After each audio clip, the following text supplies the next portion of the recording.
Vasan, how's Mangala? She's fine. Unfortunately, I am down with COVID, so I've been isolated for the last 12 days. Who's down? I'm down, sir. I'm down with COVID. He's speaking from his isolation. How many days? How many Now days? it's 12 days now, sir. Another 2 days to go. Okay. First 1 week was a little difficult. I had taken all the medicines, but I am stable now. No symptoms? Oh, Now everything is down, sir. All the symptoms are gone. but she's all right. Mangala is all right. Luckily, she was not affected, sir. This is after the first vaccine dose. So she's okay, but somehow I was down. That's why he's got that piratical look with all the. He's always had a piratical look. You still got your pigtail, Vasan? Sir, I got long hair, that's all. It keeps going off and coming in. Now I have a COVID excuse. 1 minute to go, Singanjana. You can start at 7 sharp.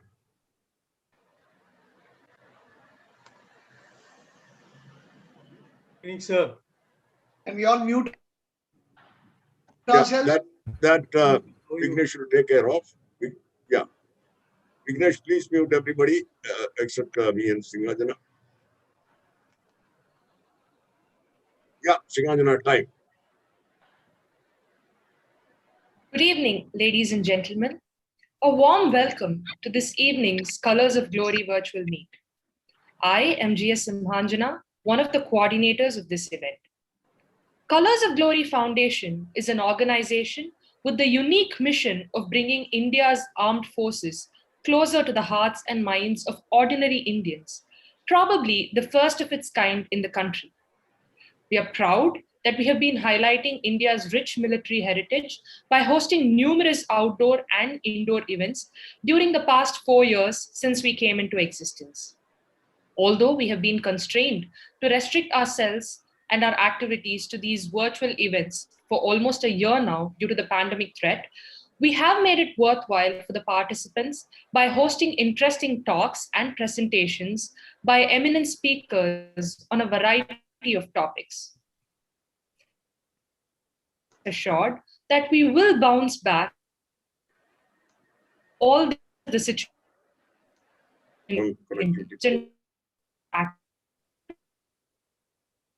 Indeed, we will continue with the virtual meets so as to reach out to our audiences all over India and overseas. Invite all of you who are not yet members of our organization to come to our fold.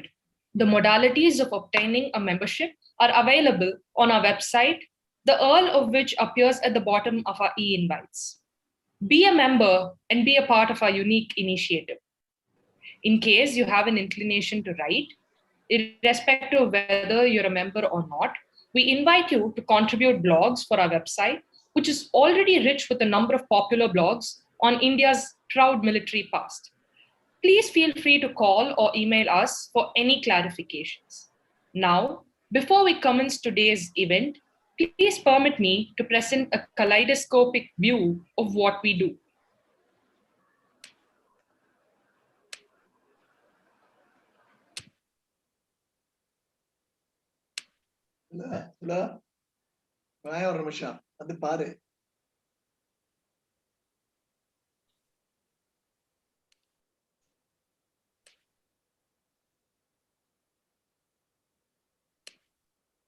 Audio.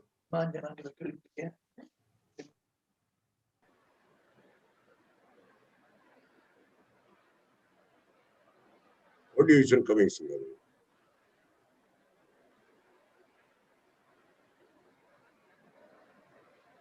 No audio.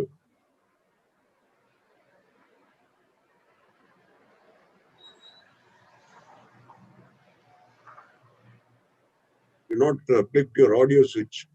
It's not working.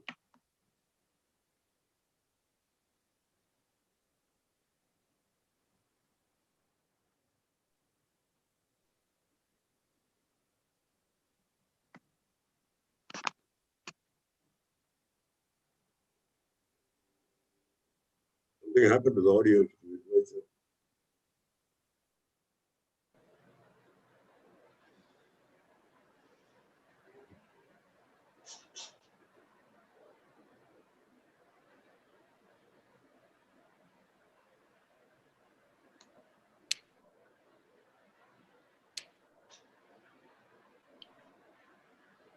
I now invite our Honorable Trustee, Commodore R.S. Vasan, to introduce today's distinguished speaker.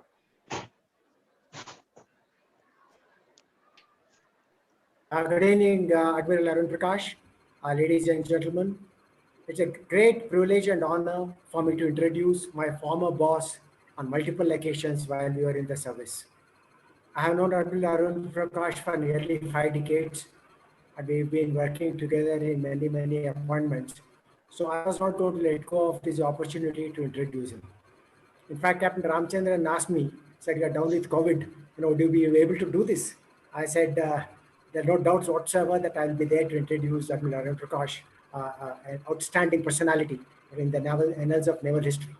I also cautioned by Captain Ramchandran that I must stick to what the script has been given here, but I will deviate. I know I can take that little bit of liberty from my former boss in adding a few things which are already given in this resume. He retired as India's 20th Naval Chief and Chairman Chiefs of Staff Committee in the end 2006. Commissioned into the Indian Navy in 1966, he specialized in aviation and qualified as an aircraft carrier pilot on the Seahawk jet fighter from the decks of INS Vikrant. In fact, that's where I first ran into him when we were both operating from Hansa. I was in the Alizé squadron and he was in the Seahawk squadron, and we used to embark the carrier together. And there's so much that I have learned from him during this journey, on the carrier. During a career spanning 4 decades, he has flown over 2,500 hours in fighters, maritime patrol aircraft, and helicopters. He commanded 2 naval air squadrons and a naval air station, as well as 4 warships, including the aircraft carrier INS Vikrant. In flag rank, he has commanded India's Eastern Fleet, once again. Eastern Fleet, the National Defense Academy, where he brought in key changes.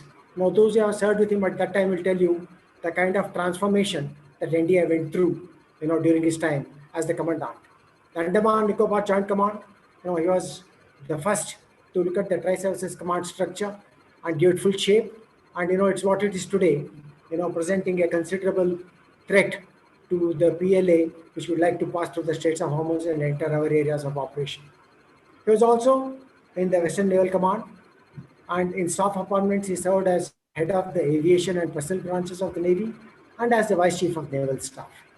During the tenure as Chief of Naval Staff, the Indian Navy saw many initiatives being launched in the fields of doctrine, strategy, transformation, and foreign marine cooperation. In fact, that's something which is serving us very well today, thanks to the initiatives which were launched then by the Admiral. A graduate of the Indian Air Force Test Pilot School, the Defense Services Staff College, and the US Naval War College, he was decorated for gallantry in action during the 71 India-Pakistan War, flying Hunter fighter bombers with an Air Force squadron. I remember sharing one of the anecdotes of how he, destroyed the aircraft of, I forget his name now, but I'm sure he will mention it later. Yeah. So that we shared over here, and we enjoyed the complete account that he gave of how he destroyed this aircraft, and which was held against Indira Gandhi to say that Admiral Arun Prakash was then ordered to specifically look out for this target and destroy it. Post-retirement, he served as a 2-term member of India's National Security Advisory Board and was chairman of the National Maritime Foundation, which I presently am looking after here at Chennai as the regional director. And again, there he brought about key changes in terms of how a maritime think tank should function. He writes and speaks on strategic and defense-related topics. He has published a compendium of speeches and writings titled From the Crow's Nest, and he currently holds a distinguished chair at the Indian Naval War College in Goa. A great honor to have introduced you, Admiral, and it's a pleasure to be here to listen to you. Thank you, and over to Captain Ramchandran. Over to you, Admiral. Yours. I have nothing. Introduction is over. Please start. Yes, sir. And Vasan, thank you for that introduction, especially since you are in the sick bed. I'm very grateful for your kind remarks. Good evening, ladies and gentlemen. Captain Ramachandran, members of the Colors of Glory Foundation, ladies and gentlemen, I thank the foundation for having invited me to speak this evening. And I've just seen the most worthy endeavors of the foundation. And let me start by wishing you all the best in your future endeavors. I think we certainly need organizations of this type which will introduce our youth and our fellow citizens to what we do in the armed forces. This evening, I'm going to speak on Netaji Subhash Bose, who was a key figure in our freedom struggle and who many feel has not received the credit due to him. While the general public's attitude towards Netaji Subhash Bose is one of adulation mixed with fanciful speculation about the circumstances of his death, the armed forces have remained guarded and aloof from him as well as from the Indian National Army. Now, there are good reasons for this, and I will speak about them a little later. But the fact remains that there has been reluctance to accord recognition to Netaji Subhash Bose as a military icon. And that's going to be the core of my talk this evening. However, since independence, scholars and researchers have delved deeply into every aspect of Netaji's life, his activities, and his mysterious and untimely death. With the passage of time, enough records have become available in India, in the UK, in Germany, Japan, Singapore, to throw up a plethora of literature. Now, I have no pretensions to being an authority on Netaji, but I do have in my library a few books, which I'm just holding up here. Two of them are by Englishmen, one by a German, and one by an Indian, Lieutenant General Eric Vaz.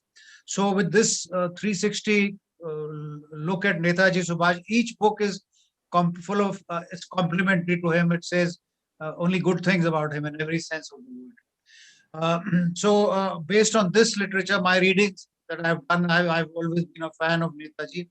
And I'm going to suggest this evening that it's time that while the nation admires him, it's time for the armed forces also perhaps to shed their inhibitions and accord him the status of a military icon. And I will tell you why I say this.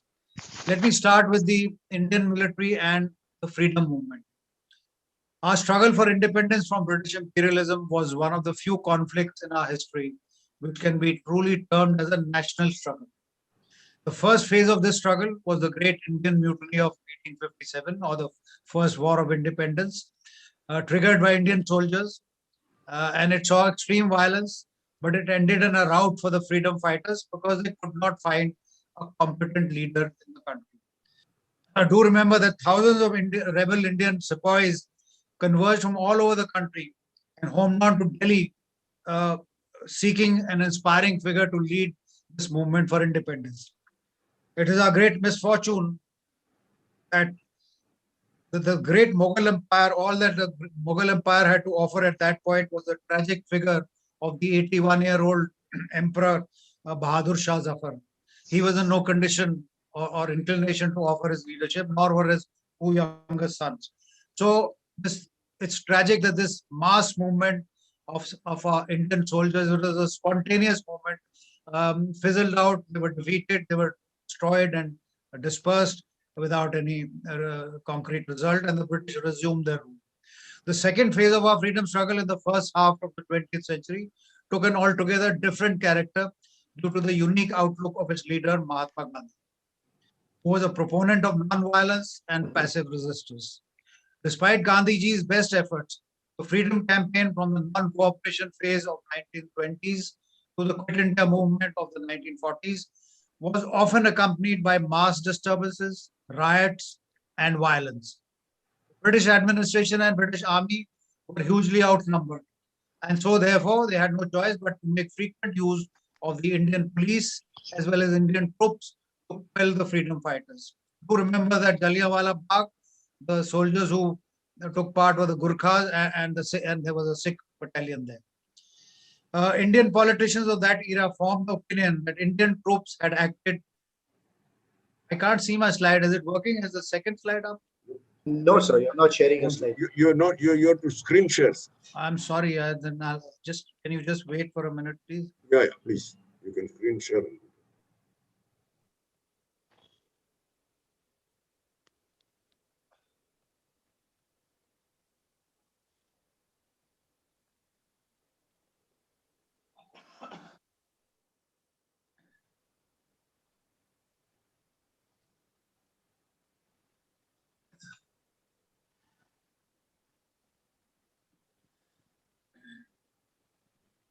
Is it up yet? No. No, sir.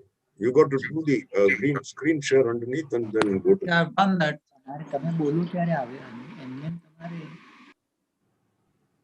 Yeah, it's coming. Now? Yes, the third slide has come. Sir. Yes. You want the second slide or third slide? Yes, The I want. The expatriate armies, that slide is there.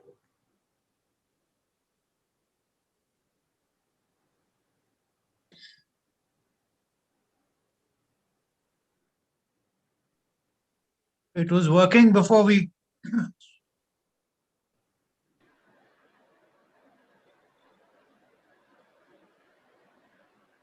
You have to go. You want the first slide or second? This is the third slide. I want the second slide. But Second slide. You I have need go to take back. control of the. Okay, Aram, how about taking in control? I mean, screen share and bring in the. Hear me, Ram? Frozen? Yes, sir. Yes, I do hear you. Okay, you do the screen sharing and.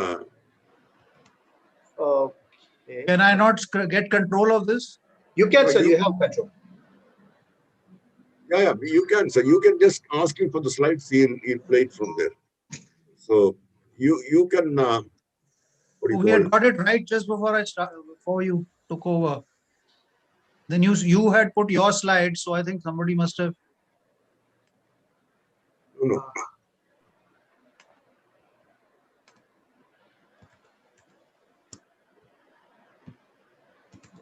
Again. Ram, does he need to? Can sort of- somebody help me from there? I Yeah. will, sir. Yes, sir. No, One one second, sir. He's putting.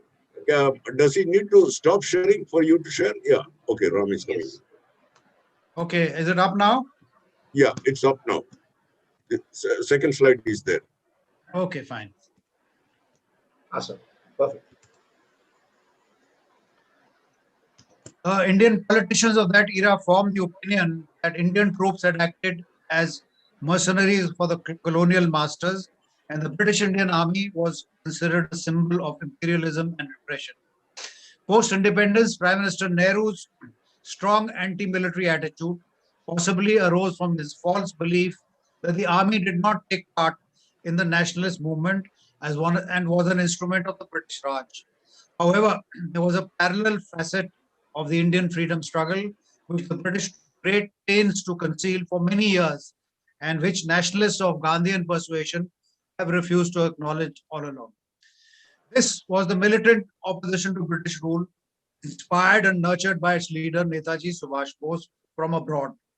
The expatriate armies raised by Bose in Germany and Singapore, his inspiring radio broadcasts from Berlin, Rome, and Tokyo, and his intense diplomatic exertions to muster support for India's freedom were factors that not only motivated and galvanized the freedom movement in India, but also struck fear into British hearts.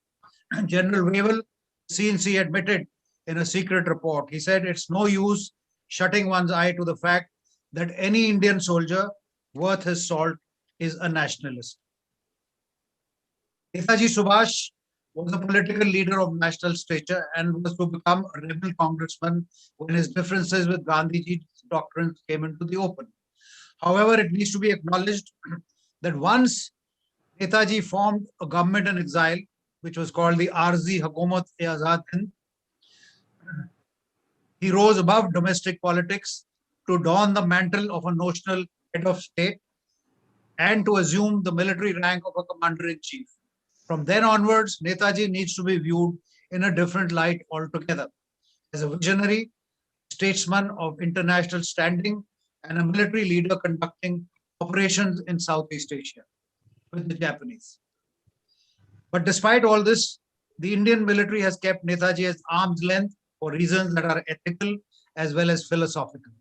Let's look at the ethical aspect first.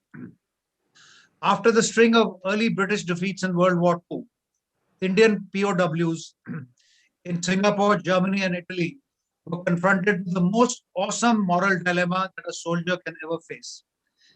They were given a choice between the oath they had given to the king and the chance to fight for freedom for them of their motherland, which was being offered by Subhash Chandra Bose.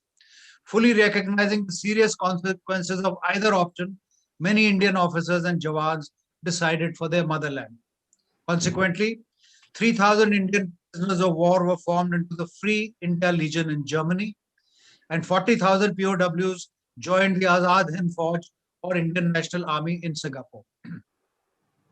Now, when the post-war trials by court-martial took place in Delhi, INA officers were found guilty of abandoning their allegiance and waging war against the emperor.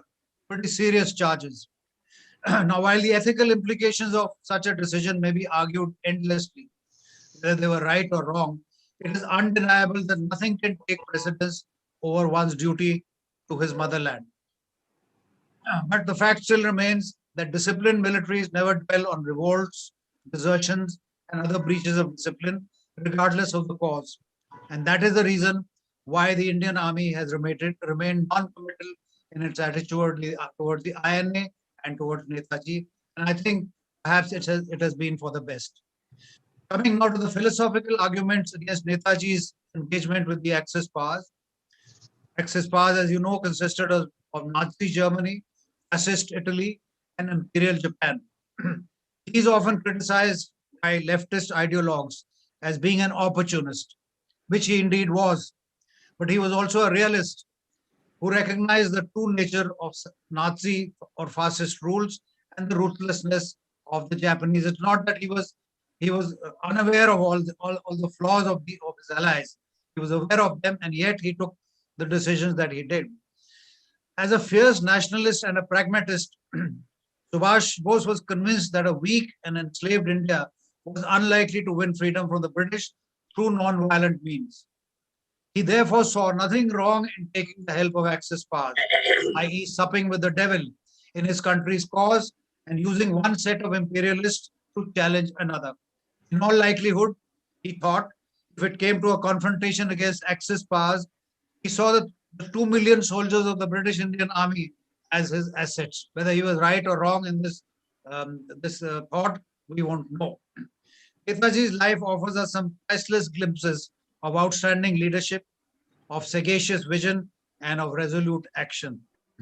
While his political activities have no doubt been analyzed extensively, I would like to dwell on a few facets of Netaji's life, highlighting the sterling leadership qualities that militaries value and try to inculcate. As I said, these are vision and farsightedness, stern resolve, and physical and moral courage.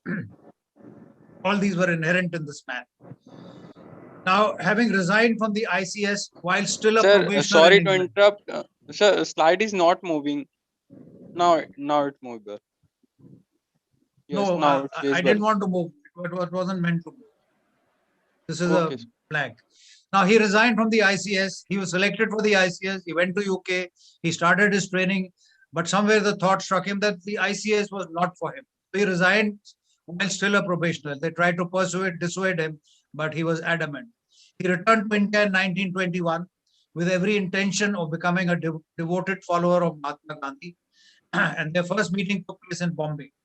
However, Gandhiji's patient explanation of his belief in non-violence and passive resistance in the expectation that the British would eventually cede freedom to India of their own volition did not appeal to Bose's action-oriented intellect.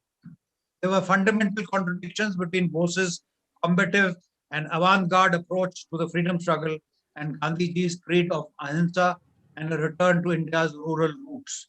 Bose was dead against any form of cooperation with the British because he felt that it enabled a handful of Englishmen to rule our vast country. In recognition of Bose's standing as a political leader of national stature and also as a gesture of reconciliation by the Gandhian wing of Congress, he was elected party president in 1938. The Gandhi-Bose alliance, however, remained on thin ground because fundamental differences persisted. Bose saw the approaching war in Europe as a golden opportunity to strike a blow for freedom. It was his appreciation that once war broke out, fascist Germany would bring Britain to her knees within a few months. Perhaps this was one of his serious errors of judgment. Having completed a very uneasy year as Congress president, Bose brought matters to a head by seeking against Gandhiji's wishes re-election for a second term in 1939. Gandhiji, acknowledging the deep doctrinal differences between the two of them, nominated his own choice of a candidate as Bose's opponent. Bose defeated Gandhiji's candidate by a small margin, but this precipitated a major crisis in the Congress, and Netaji Subhash realized that there was no more any place for him in this party. In the mid 1940, Bose was arrested on serious charges of sedition, and while in jail, he pondered over the rapid developments taking place in Europe. World War II had already started. Germany had invaded Poland. He remained convinced of two things: the ultimate victory of the Axis powers and India's dire need for external support to throw off the British yoke. It therefore seemed to him that the time had come to make a tangible approach to seek an alliance with Britain's enemies, and he began to plan his escape to Europe. He threatened hunger strike, so the British, worried about it, released him from jail and placed him under house arrest, pending trial.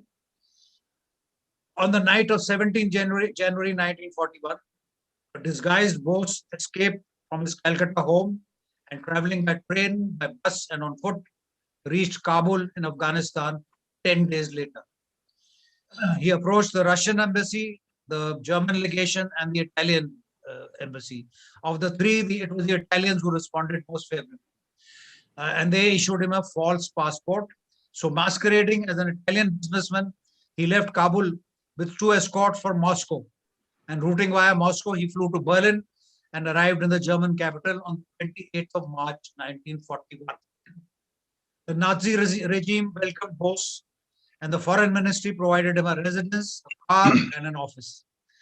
Once he was firmly established in Berlin, Bose launched a multi-pronged and active campaign in his resolute pursuit of the cause of Indian freedom. He established a Free India Center with branches in Berlin and Rome, manned by Indian exiles, which undertook cultural, diplomatic, and propaganda activities. He established the Azad Hind Radio, from which regular broadcasts were beamed to India in 7 Indian and other languages. And most crucially, from the British Indian Army prisoners of war captured by the German army in North Africa, he sought to form the nucleus of an army of liberation whose elements he thought could be parachuted into the northwest frontier province in the advance of an Axis invasion. He visualized the Germans advancing from the west and the Japanese advancing from the east and meeting in India. And he thought that the Indian Free India Legion would be parachuted there and prepare the ground for them. So this was one of Netaji's most extraordinary achievements. And this was to obtain German consent right up from the top from Hitler to raise a Free India Legion, and then through the force of his personality and convictions to persuade Indian POWs to join the Legion. Most Indians, Jawans and officers were rather reluctant to give up the oath that they had sworn to and to don a foreign uniform, but it was Netaji's charisma and his powers of persuasion that persuaded them. The trained, equipped, and armed as a regular unit of the German army, this unit was designated Infantry Regiment 950 of the Wehrmacht, the German army. The Jawans who volunteered to serve in the Legion swore an oath of loyalty to the German Führer, to Hitler, and also to Netaji. And it was agreed that they would be deployed only against British forces while awaiting the opportunity to fight for the freedom of their own homeland on their own soil. This unit went up to brigade strength, about 3,500. And although it never got close to the homeland, it saw action in Holland and in France. News of the formation of this Free India Legion in Germany shook the British so much that they clamped an instant veil of secrecy over it, and the information on the records and the files of the India Legion were kept an official secret till just a few years ago, about 10, 12 years ago. It's only then that they unveiled it. It was more than a year after Netaji's arrival in Berlin that Hitler finally agreed to receive him in a private audience in May 1942. And now this was a source of great frustration for Subhash Bose, because he was impatient to meet Hitler to persuade him that his view of Indians was completely false and wrong, and to persuade him to recognize a temporary provisional government of India. But Hitler took his own time. He had other things to do. He also had racial prejudices, and he was extremely skeptical about India's freedom struggle, especially through non-violent means. But in spite of all this, he considered it expedient to offer encouragement to Netaji in his anti-British crusade. So during the meeting, he declined Netaji's request for a formal declaration of support for free India as premature. And he advised him that it would be better for him to work with the Japanese so that he could be much closer to his homeland. So Netaji realized that it was pointless his lingering on in Germany anymore, and he asked Hitler to give him an aircraft to take him to Tokyo. So after some thought, the Germans decided that an aircraft or flying from Germany to Japan was too risky. So Hitler placed a submarine at Netaji's disposal. Now this is quite a unique event. So let me describe this in a little detail. On the morning of 20th April 1943, the German submarine U-180 surfaced off the southwest coast of Madagascar after a 70-day voyage from the port of Kiel on the Baltic. The captain of U-180 peered through his periscope and he could not see any signs of any other ship or submarine. And since they were early at their rendezvous, he decided to lie in wait on the surface. Now, he was supposed to rendezvous with a Japanese submarine. The Japanese submarine was a little bit late. This German submarine had departed from Kiel on 9th February 1943, and after a mid-sea refueling from another submarine in the Atlantic, it rounded the Cape of Good Hope to arrive at the designated rendezvous with their two passengers who were bound for Tokyo. The captain's briefing had told him very little except the rendezvous position with the Japanese submarine and the identity of the two passengers, which was Subhash Bose and his adjutant Abid Hussain. Sorry, I missed out this slide. This is Netaji Subhash with the captain of the submarine and with the crew of the submarine. The captain of the German submarine was, sorry, the left picture is the German captain and the right picture is with the Japanese crew. The captain of the German submarine was told that his mission was personally authorized by Hitler and it required total secrecy. 2 days later, after arrival of Madagascar, in a unique operation, the passengers were transferred in a mid-ocean operation to a Japanese submarine, which took them from Madagascar to Sabang. Here is a rough map of this epic voyage. It's unprecedented. They start from the Baltic, they come to Atlantic, round the Cape of Good Hope. At Madagascar, they rendezvous with a Japanese submarine, then takes Subhash Bose and his adjutant to Sabang in Indonesia, and from there they are flown to Tokyo. By 16th May 43, Bose had arrived by air in Tokyo to be received 2 weeks later by the Japanese Prime Minister, General Tojo. This was the culmination of a single-handed campaign to garner support for India's freedom struggle against British rule.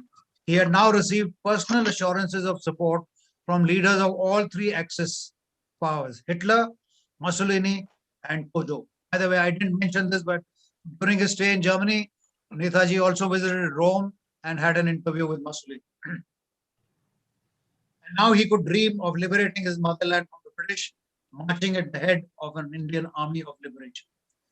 Within 3 months of their devastating attack on Pearl Harbor, Japanese forces had swept across Southeast Asia with ease. Everywhere, British forces were caught by surprise, and either they capitulated or fled into the countryside. In fact, the British surrender in Singapore was one of the most shameful events of the war because they abandoned their Indian troops to the Japanese and went into captivity. The Japanese, from the prisoners of war in Singapore, the Japanese picked up Captain Mohan Singh of 14th Punjab Regiment from the Malayan jungle and asked him to raise a volunteer army to fight for India's freedom from the 45,000 POWs which had gathered in Singapore. The Indians were distrustful of the Japanese, but after much heart searching, many of them were found willing to enlist in the cause of India's freedom. The Indian National Army was born, Mohan Singh, General Mohan Singh, as its first head, on the understanding that they would fight the British as allies of the Japanese. Mohan Singh was later replaced by Colonel Bose, but the INA still awaited a leader with political vision and charisma. And Netaji was the man whose stature, personality, and outlook made him an ideal commander-in-chief. Mind you, Netaji has no military background, no training, no rank, and yet he was looked up to as the more ideal military commander than either Mohan Singh or Bose. Just a month after Netaji's arrival in Tokyo, Japanese Prime Minister General Tojo made a significant statement in the Japanese parliament that he expressing full support and solidarity with the Indian independence movement. This was the moment that Netaji had been waiting for all these years. And on 21st October 1943, he inaugurated the Arzi Hukumat-e-Azad Hind, the provisional government of Free India and Singapore. As head of state, with his cabinet, he was felicitated by Japanese dignitaries, and recognition was accorded to this provisional government by Japan, Burma, Croatia, Germany, the Philippines, Italy, and Siam. On 23rd October, the provisional government declared war formally on Britain and the US. Now, having assumed personal command of the INA, Netaji took over as Supreme Commander.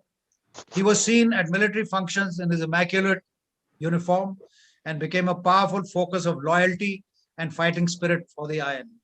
A command headquarters was set up in Singapore, and issues relating to recruitment, training, administration, and logistics of the Indian National Army were addressed. Uniquely, the Rani of Jhansi Regiment was raised with women volunteers as a combat unit. Netaji dedicated his personal attention to raise the quality and morale of the personnel. These were difficult times. There were Japanese on one side, not always very cooperative, and of course, a hostile British government at home.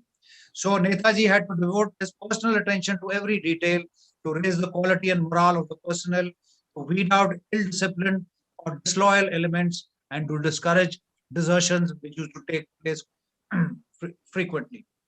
The planned invasion of India, with Kohima and Imphal as its initial objectives, commenced in February 1944 through the Arakan Hills.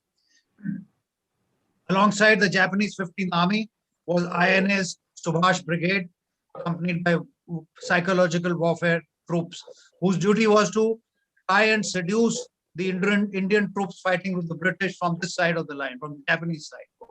Netaji gave the Indian troops the stirring war cry of Dilli Chalo. A combination of stiff Allied resistance, a heavy monsoon, and poor logistics on the part of the Japanese. Because of all this, Japanese offensive ran out of steam, and by early 1945, the Japanese were in full retreat. Dogged by monsoon, disease, and denied full Japanese support, the ill-equipped INA was badly led and disappointed Netaji with its performance in combat, with a few exceptions. One tremendous exception was the gallant defense of Mount Poppa on the road to Mektila by Sehgal, Shah Nawaz, and Dhillon against the British. But despite these sporadic shows of resistance, by 1945, short but eventful history of the INA came to an end when this rebel army laid down arms in Burma. I now come to the final act. Germany had already surrendered in May 1945, and with the fall of Japan looking imminent, Netaji withdrew with his cabinet to Bangkok, where after much deliberation it was decided that the provisional government could only be sustained if support was coming from the Russian leaders for India's freedom. Now, both the allies, all three allies, Italy surrendered, Germany surrendered, Japan is on the verge of surrendering. So who should Netaji turn to? Well, it seemed logical at that point of time that Russia and the West would be at daggers drawn. So Netaji turned to the Russians. He dispersed his cabinet and was in Singapore when news came of the devastating atom bomb attacks on Hiroshima and Nagasaki on the 6th and 9th of August 45, and the imminent surrender of Japan, which took place just a few days after. On the 8th of August, after the nuclear bomb attacks, the Soviet Union officially declared war on Japan and poured more than 1 million Soviet soldiers into Japanese-occupied Manchuria. Netaji, foreseeing the approaching state of hostility between the USSR and the Western Alliance, decided to establish contact with the advancing Soviet army. He flew to Saigon to meet the Japanese Southern Army commander, who told him that so far there were no orders for surrender of the INA, and advised him that he should fly to the city of Terran in Manchuria, where the Russians would be soon arriving, and he could establish contact with the Soviet army. So, with a great deal of persuasion, 2 seats were found for Netaji and his aide Habibur Rahman on a Mitsubishi K-21 Japanese bomber, which happened to be on its way to Tokyo. It was a hopping flight to Tokyo, and a senior general agreed to have both of them dropped in Iran. The general said he was taking passage. He said, I will on my way divert to Manchuria, drop you, and then go on to Tokyo. This was the proposed route from Saigon to Da Nang to Taipei, and there from there to Daren, and then to Tokyo, but it was not to be. On the evening of 18th August 1945, just after takeoff from Taipei in Formosa, now it's Taiwan, a heavily loaded bomber crashed and caught fire. Netaji suffered serious burns, but he was pulled out of the wreckage and exchanged a few words with his adjutant Habibur Rahman. They were both evacuated to a Japanese military hospital where Netaji Subhash Bose died the following night, 24 hours later, and Lieutenant Colonel Habibur Rahman was present at his deathbed. He collected his ashes and flew with them to Tokyo. On 20th August 45, that is 2 days after the crash, his body was cremated at the Taipei City Crematorium. His ashes were handed over to Habibur Rahman, who carried them to Tokyo, as I said, where they were placed at the Renkoji Buddhist shrine. So this brings me to virtually to the end of the story. There is increasing realization now that the British would have been able to evolve suitable responses to tactics like non-violence, passive resistance, and satyagraha, and hold out maybe for another 10, 15 years. It's possible. What really shook them was the realization brought about by formation of the INA in Singapore and the Free India Corps in Germany that every Indian soldier who served the crown was a patriot at heart. This is what Wavell had reported in a secret report. And therefore, every Indian soldier was sympathetic to the cause of freedom. Now, as far as the British Indian Army was concerned, all the INA personnel had worn the King's uniform and were considered traitors or Japanese-inspired fifth columnists. Apart from this, the two armies, the British Indian Army and the INA, had fought each other in Burma, often in hand-to-hand combat. So three INA officers, Shah Nawaz, Sehgal, and Dhillon, were brought to trial by court-martial in Delhi in the Red Fort. Defense argued that the INA was a military force of a properly constituted and widely recognized government. That is the Arzi Hukumat-e-Azad Hind, with Subhash Bose as head of government. So they said that this was the military force of a properly constituted and recognized government, which the accused had joined as true patriots. So it was their right to wage war with immunity as combatants on behalf of a subject race for its liberation. This was the argument put forward by Nehru and other lawyers. The British showed good sense, and although they found them guilty and sentenced them, the sentences were suspended and further trials were stopped. After the independence, for reasons that we have discussed, the Indian Army refused to readmit INA personnel, and they had to be absorbed elsewhere and awarded freedom fighter pensions. Notwithstanding all this, the ethos and the spirit of the Azad Hind Fauj has perhaps subconsciously permeated into the Indian military. It's all around us. The greeting Jai Hind was adopted by the army first, but today it is universal in all the three services. And Jai Hind was first used in Berlin by Netaji and his staff there. The INA marching song Kadam Kadam Badhaye Jao now is the Indian Army's marching song. And of course, the song adopted as our national anthem, Jan Gan Man, was actually sung for the first time by men of the Free India League in a function which took place in Hamburg in 1940. So we have actually taken a lot from Netaji and from the INA, although officially we have not accorded any recognition. But coming to Bose himself, in terms of vision, stature, and boldness, I would rank him with another contemporary national hero, Charles de Gaulle of France. De Gaulle also led his country's liberation struggle as an exile. The difference is that while Charles de Gaulle made a triumphant return to free France, both Netaji Bose unfortunately perished on foreign soil with his dream still unrealized. A grateful France elevated de Gaulle to the highest office, but all that we have done in India is to institute inquiry after inquiry into his death. A man of immense moral and physical courage, Subhash Bose was a charismatic leader of steely resolve, a man exiled from his homeland, fugitive from the mighty British Empire, with no resources available to him except his own burning patriotism, audacity, and enterprise. He believed that freedom would not be given by the oppressor, but had to be taken by force. He was an exemplar of one sterling quality which India has sorely missed, a grand strategic vision for his motherland. It was a vision limited not just to attainment of freedom, but to building a strong, viable, secular India and ensuring its rightful place in the world order. Netaji Subhash Bose had sworn no oath of loyalty to the King Emperor, and therefore he broke no oath. So we can, with full justification, hold him up today as a military icon in India. Ladies and gentlemen, thank you for your attention. I have finished. Thank you very much, sir. That was a gripping account of one of the greatest Indians. Ladies and gentlemen, before I open the question and answer session, let me put across a couple of questions which has come in the chat box to the Admiral, so that after that we can, I'll open the house for the interactive session. The first one is coming from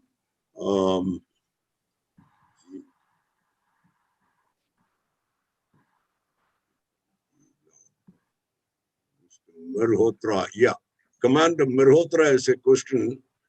Hey Narendra, but It's Commander Mirhotra's Mukhassa Darsanena Bhayenam Na please mute others. Please mute others. Boyanam Na Labbai Parantu Thumana.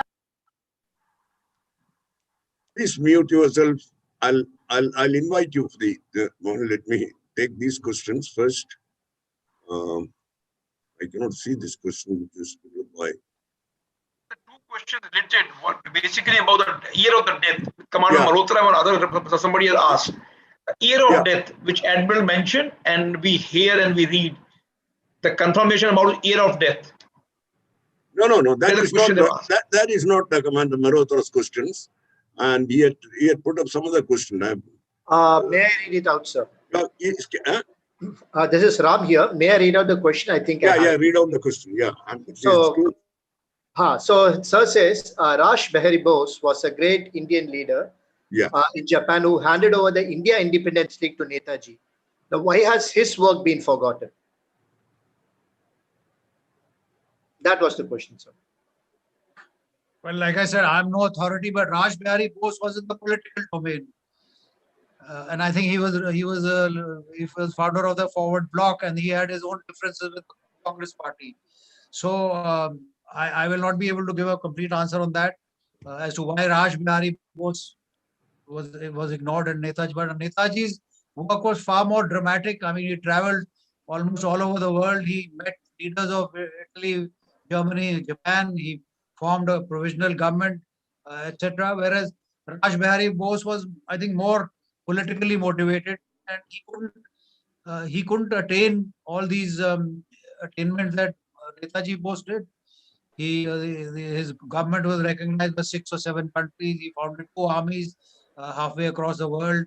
His army INA marched with the Japanese 15th Army. So I think the two are not comparable, really. And the answer lies in the domain of politics, not here. I mean, there was another question, I think, from Commander Mirhotra only, that, where was Netaji when INA crossed over to Imphal? Was he with them or? No, Netaji was not with them. There was only one brigade of the INA which took part in the assault on Imphal and Kohima. Netaji was either in Singapore or in maybe in Rangoon. I mean, he was not a combatant. Don't forget, I mean, Netaji had no military training. He had no military rank. He just assumed the leadership of this movement. He didn't wear any rank badges. He just wore a riding breeches, riding boot, and a pandela and a cap. He was acknowledged as commander in chief. So, I mean, he would not have been able to, command troops at the operational or tactical or whatever level. So he did not accompany the INA. The INA sent a brigade with the Japanese, and of course they retreated in defeat. Okay, ladies and gentlemen, now you can ask your own questions, but please raise your hand and ask the question. But I would request all of you to stick to questions and not make statements. Please, shoot your questions, please.